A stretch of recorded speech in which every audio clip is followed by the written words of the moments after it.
Greetings. I thought I'd make one more video for 2023, and this one's kind of special. It's experimental because I'm not going to edit anything on this video. I'm just going to let it ride. Just as an experiment to see how it works out.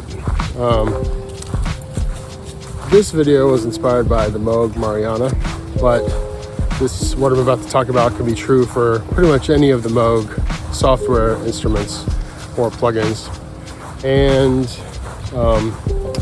any software that from any company that has a VST and iOS equivalent. Also, everything I'm talking about is going to be based on Apple hardware, so iPads, iMacs, MacBook Pros, because that's what I have and that's what I know. So the thing I was thinking about was the Mariana came out. I've been messing with it. I really love it. It sounds great. I don't even have to talk about the sound. I'll leave that to everybody else since everybody else is already talking about it. The thing I want to talk about is the workflow between the desktop VST and the iOS app.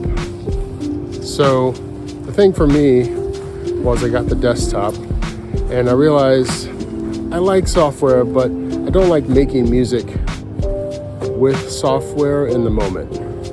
I don't mind doing sound design or sitting down to create a patch or something, but if I'm trying to make or compose a track, honestly, I don't know if I want to work with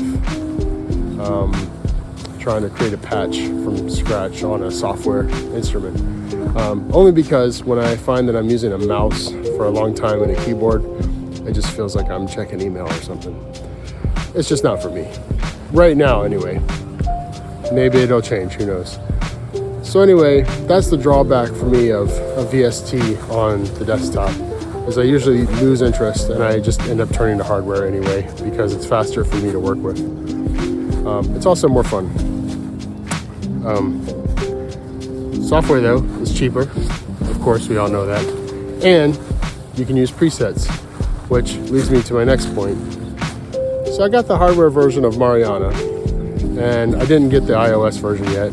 And I was thinking, okay, how can I work better with this instrument? Because I really like the sound of it. So then I got the iOS version for the iPad. Now here's the advantages of the iPad.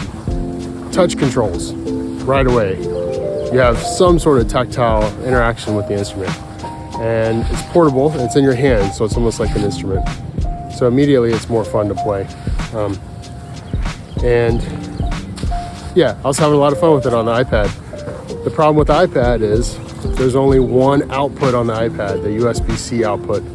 And that is I hate that iPads do not have a headphone jack. Hey Apple, can we just put a headphone jack back on the iPad? I mean, it's big. I mean, it's gotten bigger since you took it off there. Let's just throw it back on there. It'll make everybody's lives a little easier. Yeah, so anyway, I don't like sending out audio from iPads. I just don't like doing it. It always feels hairy. Dongles, I don't want to mess with dongles. So that's why I always use desktop stuff when creating sounds. But then I thought, oh man, I can just sound design on the iPad, save a preset, airdrop that sucker over to my desktop, open it on the desktop, and then save it on my desktop computer. And now my sound design preset is on my desktop. Bam.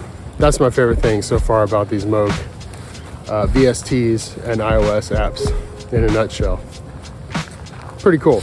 I'm sure there's other companies that do that. I haven't used it with any other companies, but do you guys know of any companies that do that? I'm sure there's a few. Anyway, happy holidays. I got some more stuff. I've been kind of brewing stuff in my head for 2024. This year's there's just been a lot going on. A lot of stuff keeping me busy. But we'll keep going, keep on trucking, making some more music. I'll see you guys next year. Peace.